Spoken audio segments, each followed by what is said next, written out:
Hey, this is Leo for Actualized.org. And in this episode, I'm going to give you a list of 40 signs that you are neurotic. And I'm going to help you to develop a really deep understanding and give you a definition, a very rich definition of what neurosis is.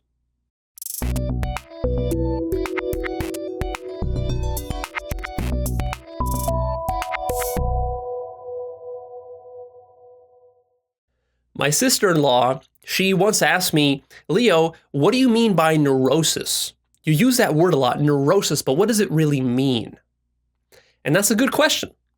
Got me thinking, actually. Got me doing some research.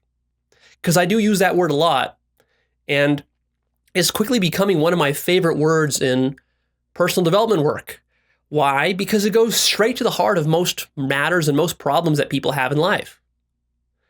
Neurosis is the thing that makes you miserable in life. It's somewhat of a technical term, comes from old school psychology back in the Sigmund Freud era, but there's so many different angles that you can look at neurosis from. You should be very concerned about what neurosis is, and you should be very interested in studying this subject because this is the thing that is making your life miserable.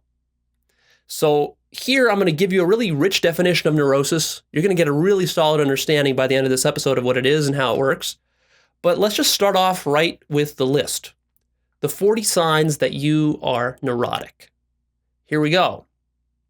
Anxiety, obsessive thoughts, compulsive behavior, vague physical ailments such as chronic fatigue syndrome, insomnia, fibromyalgia, or anything along those lines.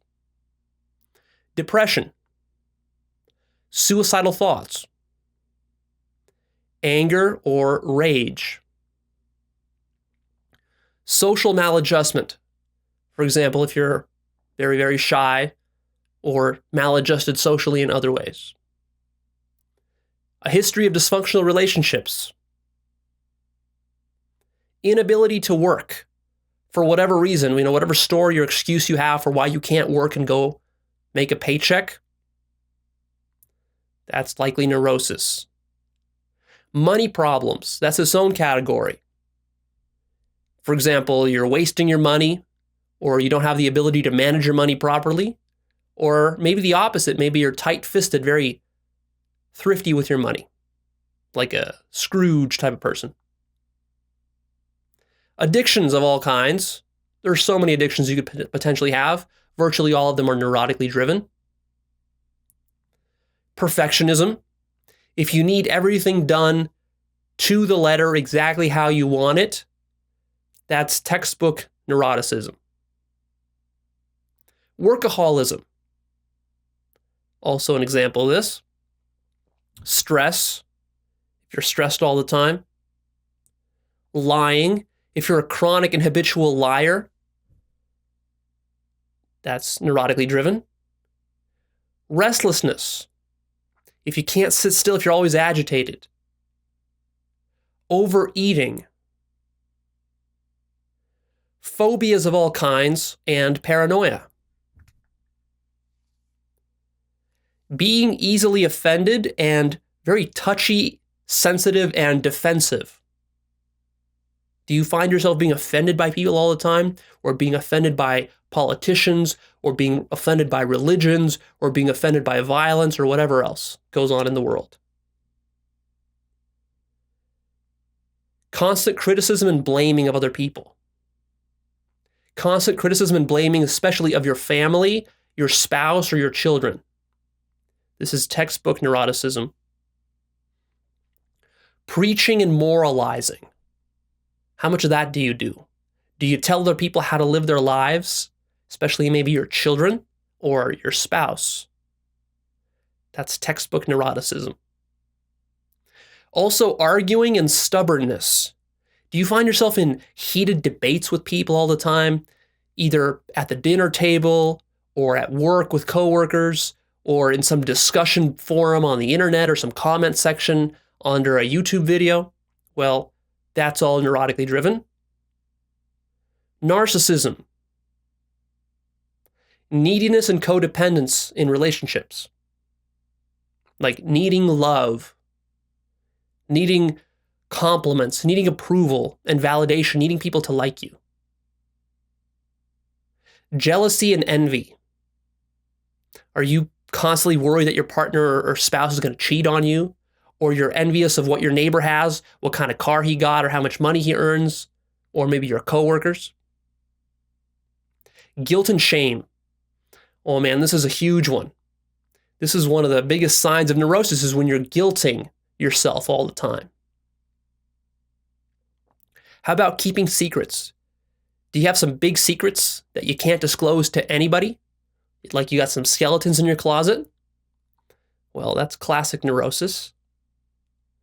Also, manipulation. Do you like to scheme and manipulate people, especially those close to you, like your girlfriend or your boyfriend, or a coworker or a boss, or a family member?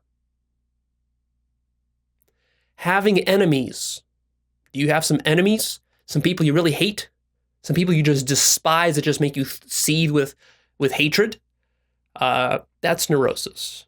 That's not normal. Playing victim. Do you feel like a victim in life? Like you just can't do it. You can't lose the weight.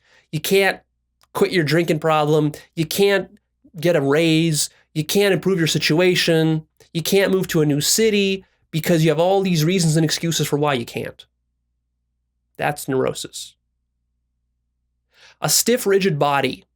Do you find your muscles and your body always stiff to the point where you have muscle aches and pains and maybe back pain, that kind of stuff?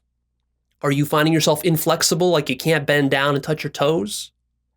It's often caused by neurosis. Sexual dysfunctions of all kinds are caused by neurosis. Also, sexual repression. Are you sexually repressed? Are you uncomfortable with seeing yourself naked? Are you uncomfortable with other people seeing you naked? Are you uncomfortable with your sexuality? All of that and more is all neurosis. Are you vindictive?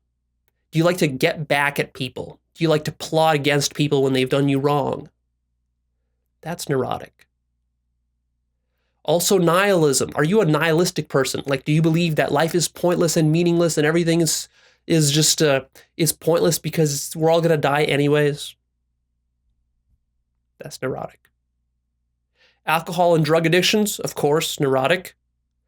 Gossiping is neurotic. Having no sense of humor. This is a good one. I like this one.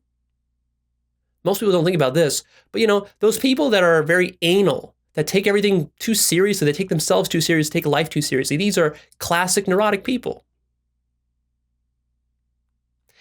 And lastly, are you obsessed with your physical appearance? Are you checking yourself out in the mirror all the time? Are you worried about how you don't have hair, or you don't have the kind of nose you want, or the face you want, or you're at the right weight level, or whatever? You're always worried about how you look? That's neurotic. Any of those sound familiar? Ring some bells? Well, they should, because you are neurotic. I guarantee you that you are. So that was the list. Now what I want to do is I want to start moving into talking about actually what neurosis is, what's causing all this, what's at the center of all this.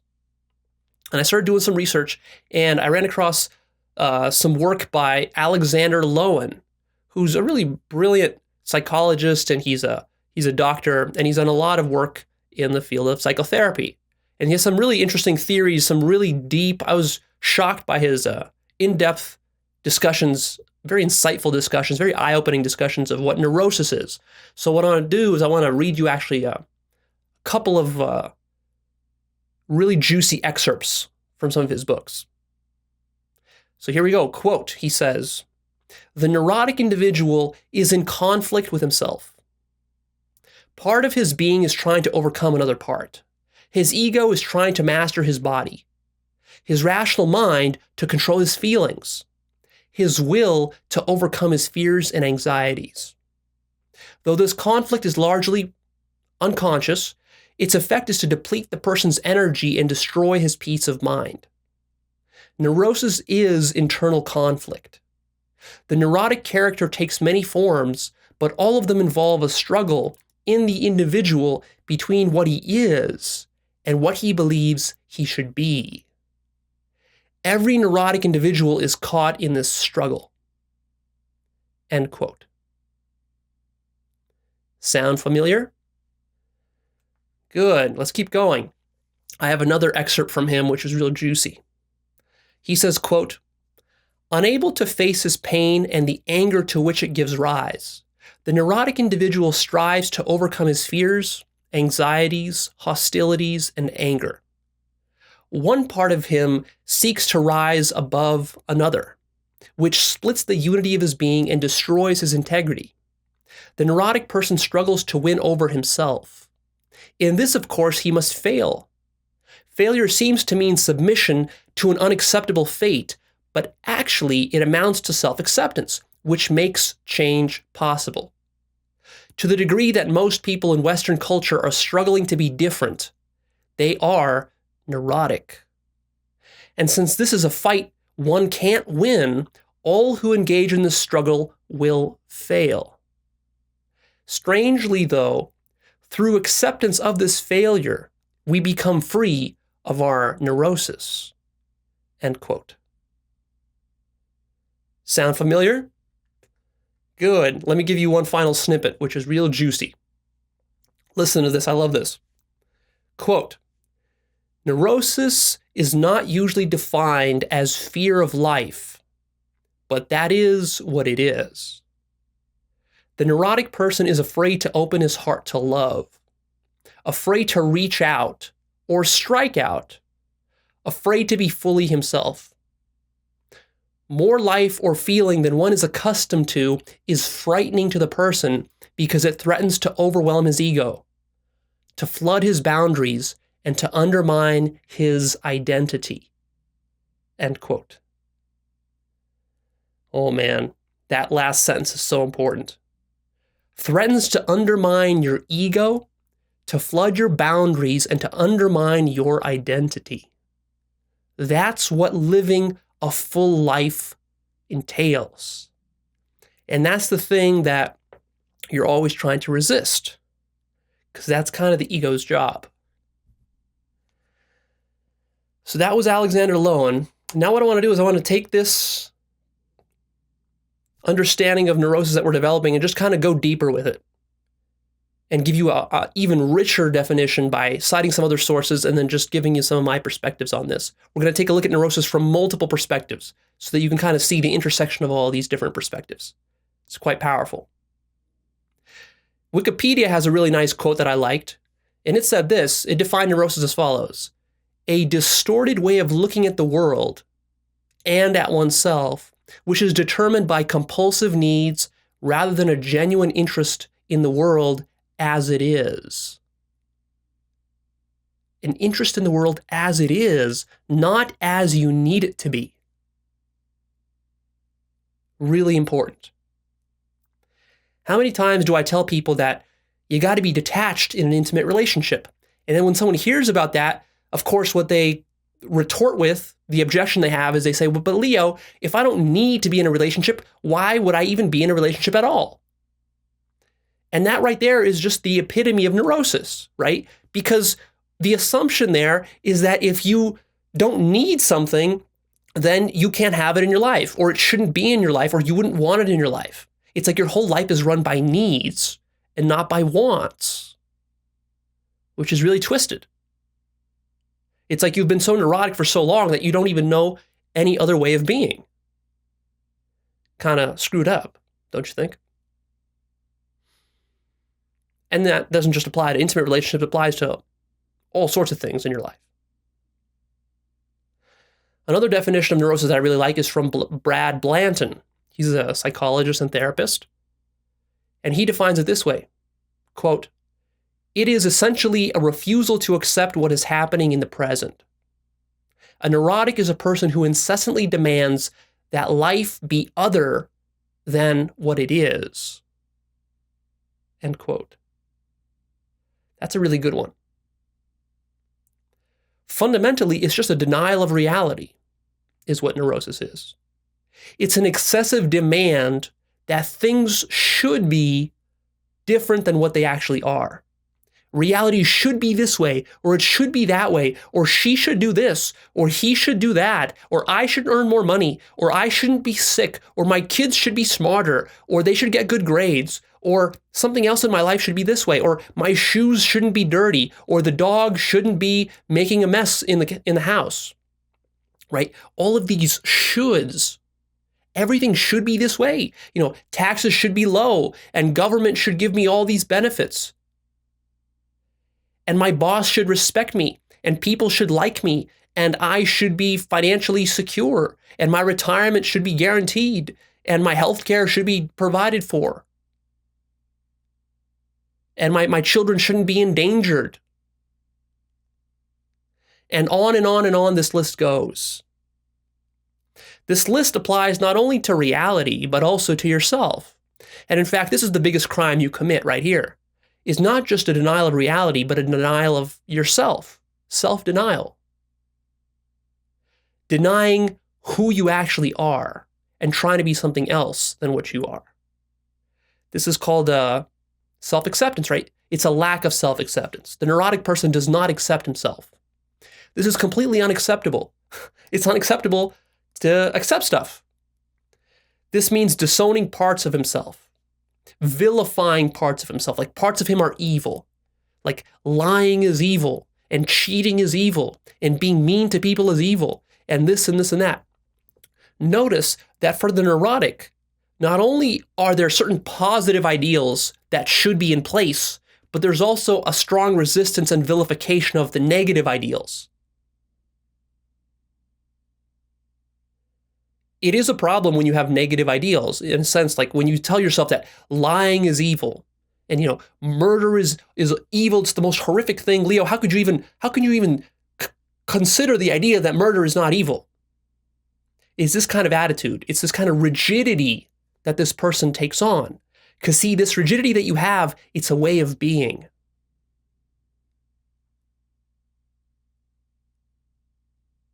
It applies in very subtle levels on how you treat yourself, how you think of yourself, and how you treat other human beings, and how you treat situations. You might get into a grocery store, and there's a long line at the grocery store, and you tell yourself, well, this is stupid. Why is there 20 people in this line? Why don't they have more of the lines open? And so you get into this kind of fuming rage about how the line should not be this long, and yada, yada, yada, yada. You have all sorts of laws and rules that you've created, and now you act like the rule keeper, making sure that everyone abides by these rules. And of course, you tell yourself, but Leo, no, you don't understand. This is necessary. I need to tell my kids that they need to clean their room. They have to clean their room. And they can't lie, Leo. They can't be liars. And my daughter, she can't be a whore. You want my daughter to be a slut? Leo, you're crazy? These things are like rigid rules. These have been set by God. These have been set by society. These have been set by parents. All these demands. What happened was that when you were growing up, you picked up all these demands and all these rules and all these laws, largely unconsciously, without you being even aware of it. You didn't even know you had an option. You just absorbed all these like a sponge because you didn't know any better. And now you try to live by them. And especially if you've been religiously raised or educated, you have a really big problem with this because you've been moralized to your whole life by the church and by your parents. But see, the thing they didn't tell you is that this takes away your freedom and that this makes you neurotic, highly, highly neurotic, and actually highly immoral and highly irreligious. This is the exact opposite of what religion is meant to make you. But in our society, the way religion is twisted in on itself, it produces the exact opposite effects of its intended original meaning. I don't know about Jesus. I don't know who he was, when he was, what he was, or if he even existed. But I can guarantee you this. If he was enlightened, which all evidence suggests, then he was anti-neurotic. He didn't have any rules by which he lived his life. You understand this? This is really hard for religious people to understand. Enlightened people are completely free. They have no rules by which they live their life. Now, see, the moral person, what he says, but Leo, if he didn't have any rules, how come he didn't just go out and kill babies? As if that's what you need to not kill babies, is you need rules handed down to you from the church. See, that's the lowest level of morality that exists, that kind of morality. The highest levels of morality have no rules, no principles, no laws, no commandments, and no one's going to punish you. They're all intrinsic. They come from the inside, from understanding what reality is, from being conscious, from being aware. See, a highly conscious individual does not need a bunch of rules. They know how to behave. They don't need to discipline themselves really harshly. They know how to behave simply through sufficient awareness. Now, the people who are lazy and don't build up sufficient awareness, and they have low consciousness, what they need is they need a bunch of rules. But see, these rules are so rigid that they inevitably backfire on you. And one bitter pill that you're going to have to swallow if you've been living this kind of very rigid lifestyle is that, man, if you want to advance forward and you want to really develop yourself to high levels, and you really want to develop your morality and your ethics, and you want to become a really good, decent human being, then you need to start abandoning all those rules. Which leads me to the next point. A neurotic, one way to look at a neurotic is someone who clings to beliefs and to identity. Fundamentally, why is a neurotic neurotic? Because he's clinging to beliefs and he finds safety and security there. And he's really afraid to abandon those and to live life freely because he thinks, Leo, if I just abandon everything, if I have no principles or anchors to guide me, then I'm just going to be a devil. How am I going to live? This freedom is going to destroy me. That's the neurotic's fear.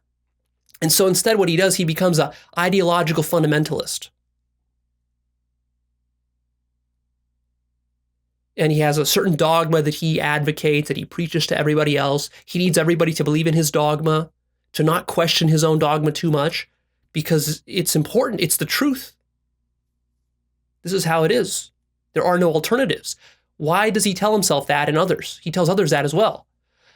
He has to, because this is the only thing that anchors him. If he loses that, then he's completely lost. Because he hasn't developed the ability to actually utilize freedom responsibly and consciously. A neurotic is also very often lost in monkey mind, arguing in his own mind with what is and how things ought to be, other than what they actually are. Do you have that? Think about it. How much time during the day do you devote to having internal dialogues and arguments about how the children shouldn't be this way and the husband shouldn't be that way and my boss shouldn't be this way and the school officials, the professor, he shouldn't have done this, and then also you apply it to yourself too. It's like, well, I shouldn't have gone partying and drinking on Friday night. That was so stupid of me. And I shouldn't have not prepared for that test. I should have prepared for that test. I wasn't responsible enough. I didn't prepare for that test, and I shouldn't have eaten that dinner yesterday. That was a terrible, unhealthy dinner. Now I feel so bad about eating that. These kind of arguments. This is the epitome of neurosis, is when you're having these in your mind. And think about just how many of those you have on a regular basis. That right there is just sapping all the happiness and joy out of your life. And if it continues long enough, over years and decades, it either turns you into a perpetual victim who can't get anything done in life, or somebody who's just very angry and bitter at the whole world, or someone who's so depressed that they want to shoot themselves.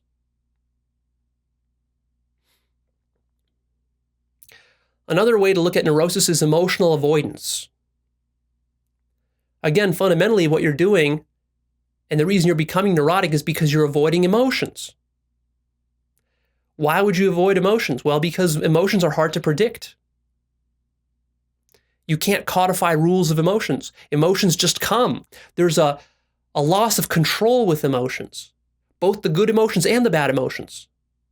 So a neurotic person becomes this anal retentive, puritanical person, like the Puritan. Can't have fun, has a stick up his ass, doesn't feel very high, doesn't feel very low, tries to avoid all emotions. His heart is encased in a 3-foot block of concrete. And so he doesn't really fear fear or sadness or any of these things. He tries to protect himself from all of that. And this is fundamentally, as Alexander Lowen said, quote, a fear of life. You fear really living. Life is an emotional game. It's not a logical game. It's not an ideological game. It's not a rational game. It's an irrational emotional game. And boy, a lot of you rationalists out there who fancy yourselves very logical and scientific minded, this is your greatest weakness right here, is that in your logic and your rationality, you avoid emotions. And you put logic above emotions, when in fact, logic is way down the list. What really runs your life are emotions. But for the neurotic person, what he tries to do is he tries to control emotions with logic. In the same way that you take a horse and then you strap it into all its gears and rigging, and you strap it to a carriage, and now you think that you've got the horse under control. Except, of course, this horse never gets tame. This is a wild horse. And so it drives you crazy your whole life. You're trying to control this horse, and it never goes where you want it to go because this was a wild horse that you've tried to just enslave, and it doesn't work, and it drives you crazy. Drives the horse crazy. But see, this is all going on inside you, so you're internally conflicted. You're always in battle with yourself. Except what's real bad is that you probably don't even recognize that this is happening. This is an unconscious conflict. That's what's going on here. Largely unconscious conflict. And you don't know why you hate life, or why you're miserable, or why you're frustrated, or why you keep failing to get into good relationships, or why you keep failing in business, or why you keep failing to lose weight, and all this kind of stuff. Why you fail to find the right man or to find the right woman for you. Well, because you have these very deep structural unconscious conflicts. And because you're so rigid with your belief system, there's no possibility for there to be an opening for light to shine in there. And it just festers and gets worse and worse and worse. Quite tragic. Quite tragic. That's why raising your awareness is one of the most important things you can do if you want to self-actualize and grow as a human being. There are no highly developed human beings who have low awareness. It's not possible. Another way to think about neurosis is self-sabotage.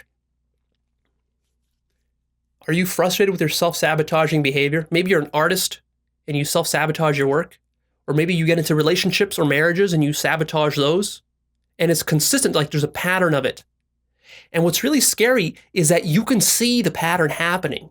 It even becomes conscious. You see the self-sabotage happening. Maybe with food, you keep getting on diets, but then you keep self-sabotaging. You keep seeing this. And you can't stop it. You don't know how to stop it. Because you're looking at the surface of things. You're not going down to the very roots of your neuroses. And so you might start one business and fail and go into bankruptcy. Then you start a next business, the next business, the next business. And you think that, well, what don't I understand about business? But see, it's probably not a business problem.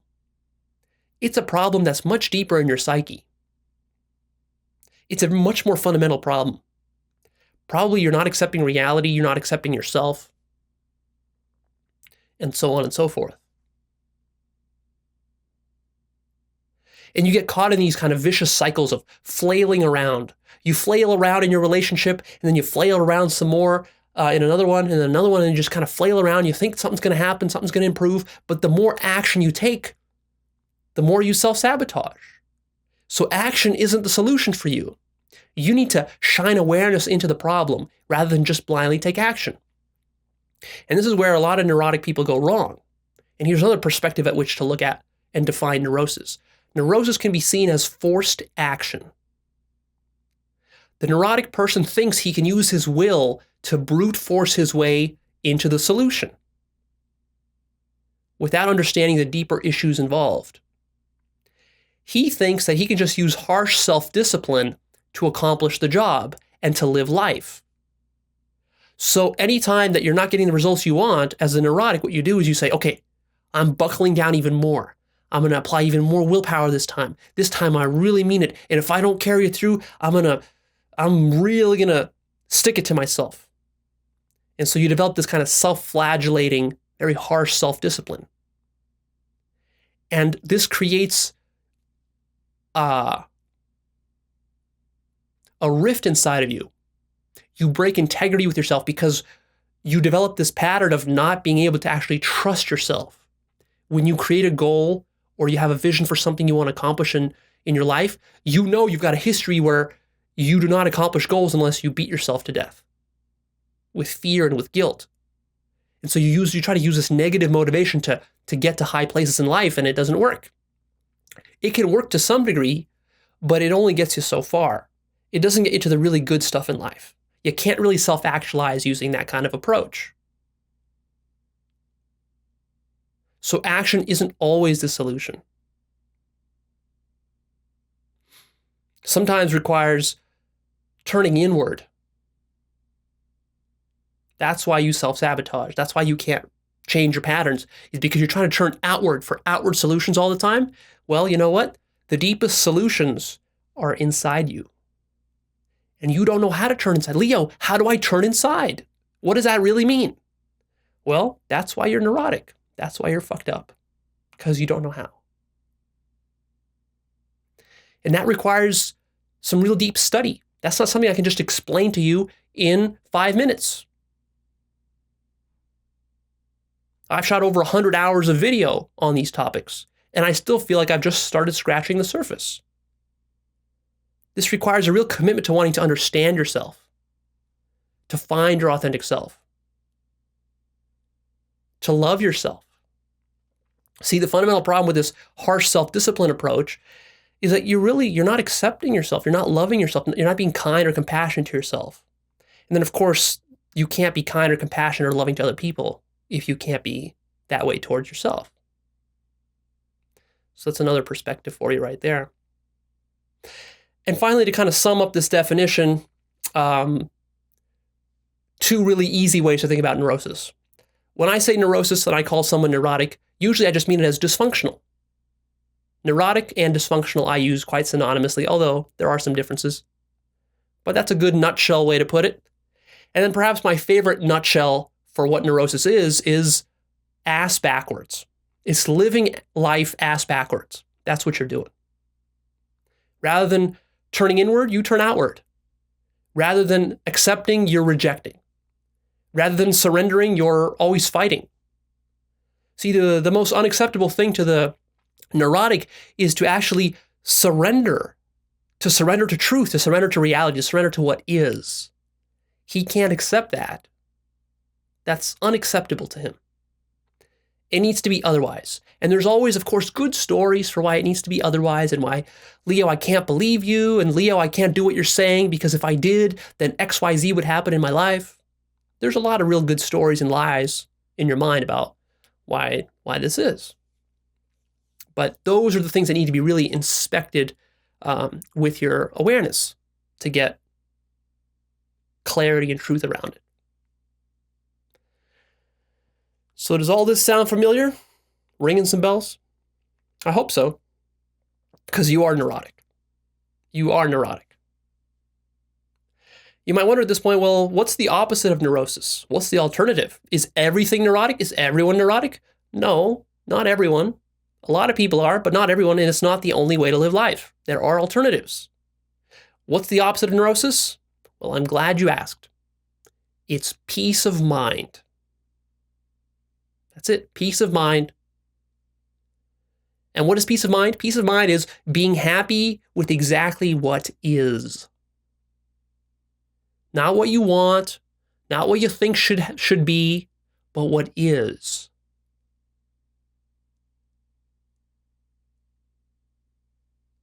Now, this might sound kind of funny, even contradictory coming from me, because you're probably thinking like, well, Leo, what do you mean, what is? What happened to self-actualization and growing yourself and becoming this ideal person and all this? You want to be careful about that. You got to be careful about that. And I've been guilty of that myself, is approaching self-actualization with a neurotic frame of mind. like there's some ideal you got to get to. This is one of the paradoxes of personal development, is that at the same time, you have to accept yourself exactly as you are and reality exactly as it is.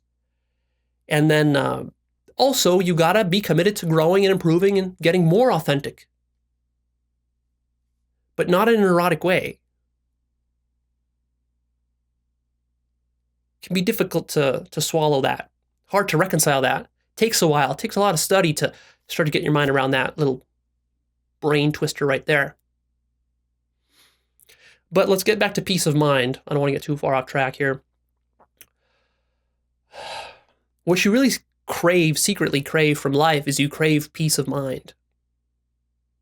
If only your mind could be still and just give you some peace, you could just relax and enjoy your life a little bit for a few seconds. That's what you really want. Except see, your neurotic mind is going about it all backwards. Because to actually get peace of mind, you have to do a 180. Your strategy has to change completely. This is a very counterintuitive thing. The reason people don't have peace of mind and happiness is because it's extremely counterintuitive. It's not what you would typically think you'd need to do to get it. Most people turn outward, and that doesn't work. So how do you get it? The most direct way is enlightenment. Check out my enlightenment videos, spiritual enlightenment. I got some great videos on that topic. It's an advanced topic, but it's the most direct way to get there. And the second most direct way is self-actualization work. What is self-actualization work? Everything on this website, everything on my YouTube channel, over 100 hours of content on how to do self-actualization. All of the stuff in my videos, if you follow it, generally speaking, it will make you less and less neurotic over time. It'll make you more accepting of reality and yourself as you are. In an ironic way, because, in a lot of videos I tell you to change and be this way and don't be that way, and it seems like kind of like I'm telling you not to accept yourself. Because usually I'm stressing this component of taking action. But there's also a component of self-acceptance. So that's kind of what I'm stressing now. And this is going to be weird for you. You're not going to want to accept both these things at the same time. You have to though, if you want to really grow. Make no mistake that if you're not enlightened, then you are neurotic. There's no way you can not be enlightened and not be neurotic. Because without enlightenment, you fundamentally misunderstand what reality is. And so, quite simply, you can't align yourself with reality when you don't understand what reality is. You also can't align yourself with your authentic self when you don't understand who you authentically are. Really. Like, absolutely. Existentially. This issue goes very deep, and I don't have enough time to cover all the existential issues here right now. So, go check out some of my other videos for more depth on this. So, yeah, you are neurotic. The only question is, to what degree are you neurotic? Some of you are neurotic to extraordinary degrees, to the point where no one can even be in a relationship with you. Or to the point where you can't even take care of yourself. You can't even feed yourself. Can't even wake up in the morning. Get out of bed on time. Some of you like that. Some of you are generally successful and pretty good, and maybe you even earn 6 figures and so forth. But you're still quite goddamn neurotic, which is why you're not fulfilled with your 6 figures and your 7 figures and however many figures you make and however many houses you have and how many, girlfriends you have and all this. It doesn't really make a difference because you still got those neuroses in there that you got to go take care of. So what do we do about all this? What's the action step? Well, hold up there with the action. This is more about consciousness. This is more about awareness. So what I propose here is that you make some commitments right now. Say the following words that I'm going to say. Do it with me. I want you to commit to some of the stuff you've heard about here. If you feel like you're tired of being neurotic and you want to change this, then here's a good way to do it. Make the following commitments, which I want to help you to make. I'm going to say them first, then you repeat after me. There's going to be about 5 or 7 lines that I want you to repeat. This is going to be good for your mind. Drill it right in there. All right, so the first thing I want you to say is the following. I am neurotic. Repeat after me. Go. I am neurotic. Good. Say it like you mean it, like you've really realized, like you learned something about yourself here. Hope you have. Now, the next one. I'm going to say it, then you're going to say it. I commit to discovering the roots of my neuroses. Go.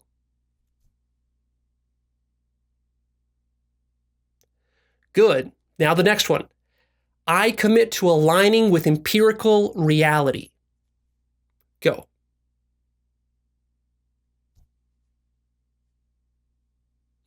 Good. Now the next one. I commit to dropping all socially acquired beliefs. Go.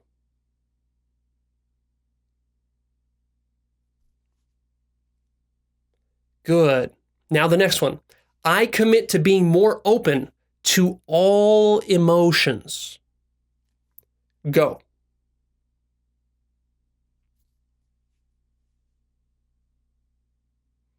Good. Now the next one. I commit to loving myself and my life. Go.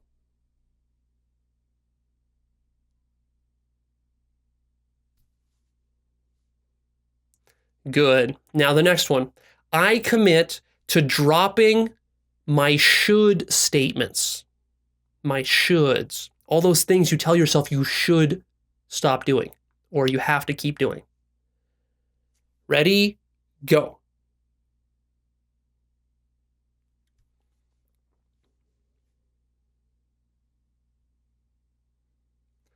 Good.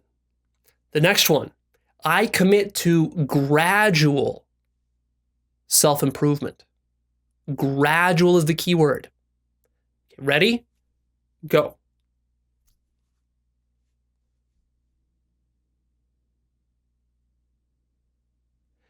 And lastly, say this with me. I commit to not being neurotic about my self-improvement. Ready? Go.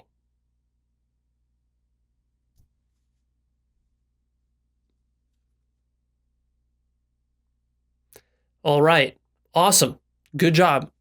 I hope you did that. If you haven't, go back and do it. Rewind it and do it. And now I'm going to give you your final assignment. Pull out a piece of paper, take out a pen, and I want you right now, after this episode is over, to sit down quietly and to think about and write down your top 5 neuroses. What are your top 5 neurotic behaviors? Make a list, 1 through 5, and once you've got that list, then what you do is you ask yourself, what's the rock bottom root cause that's motivating this behavior? What's the rock bottom root cause that's motivating this behavior? Don't be satisfied with a surface level explanation. It's not just because you want someone to marry or you want more money in your bank account. That's not a good enough reason. Go deeper. What about you do you have to believe? What about reality do you have to believe that's motivating you to be neurotic here? Dig deep, all right? Get awareness over these things. Get to the very root of your neuroses. All right, I'm signing off. Please click the like button. If you'd like to support Actualized.org, help by submitting your feedback and clicking those buttons. Also, post your comments down below. Share this video with a friend. And then finally, come check out Actualized.org, the website. Got a lot of cool content on there, some exclusive content. I've got a cool course on there. I've got a book list on there. I'm releasing new videos every single week. I have a newsletter there for free, which updates you every single week with all the stuff that I release. Stay on board. Sign up. I hope you can see that, this commitment that you just made to gradual self-improvement, this takes time. And the biggest problem you're going to have is you're going to fall off track. So the biggest value that I can provide to you with Actualized.org, not only just giving you some of this, really deep information, which you do need, and I'll be giving you more of that, but also just keeping you motivated, keeping you inspired, keeping you on track so you don't forget about this. Because if you stay on track for just a couple of years, I know you're going to start to see amazing results. I get feedback from clients and from just random strangers online, And even random strangers that meet me on the streets and in restaurants, I get feedback from how their lives are changing by following some of the stuff that I say. So it does work. Stick around. It's not magic, but it really, really can change your life over the course of several years. So this is the most important thing I think you can be doing with your life. So anyways, sign up, stay tuned, and I'll see you soon.